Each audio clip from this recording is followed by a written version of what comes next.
സലുല്ലാഹൽ ആഫിയ, അല്ലാഹുവിനോട് ആരോഗ്യം ചോദിക്കണേ, ആരോഗ്യം ചോദിക്കണേ, ആരോഗ്യം ചോദിക്കണേ.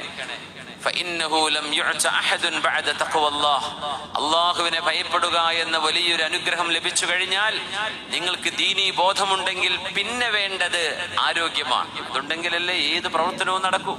ചാരിറ്റി ചെയ്യാൻ പറ്റൂ, ഇബാദത്ത് ചെയ്യാൻ പറ്റൂ, ഉംറക്ക് പോണ്ടേ, ഹജ്ജിന് പോണ്ടേ, യാത്രകൾ ചെയ്യണ്ടേ, ജനങ്ങൾക്ക് സേവനം ചെയ്യണ്ടേ, നമുക്ക് ആരോഗ്യത്തോടെ ജീവിക്കേണ്ടേ. ഇതിനൊക്കെ ആരോഗ്യം വേണം. അതോ അള്ളാഹുവിനോട് ആരോഗ്യം ചോദിക്കണേ, ആഫിയത്ത് ചോദിക്കണേ എന്ന് റസൂലുള്ളാഹി തങ്ങൾ പറഞ്ഞിട്ടുണ്ടെന്ന് സിദ്ദീഖ് എന്നവരുടെ ആദ്യത്തെ ഖുതുബയിൽ പറഞ്ഞ വാക്കാണത്. നോക്കണം, അന്ന് അവർക്കൊന്നും ബെല്ലി ഫാറ്റുകളൊന്നും ഇല്ല, കുടവയറില്ലാത്ത കാലമാണ്. പക്ഷേ ആഫിയത്തിനെ ചോദിക്കാൻ പറഞ്ഞു നബി തങ്ങൾ അന്നും സ്വല്ലല്ലാഹു അലൈഹി വസല്ലം. അതുകൊണ്ട് നമ്മൾ മലയാളികളല്ലേ കേൾക്കുന്നത്, നിങ്ങളെങ്കിലും ലൈവ് കേൾക്കുന്ന ആളുകളുണ്ടായിരിക്കും.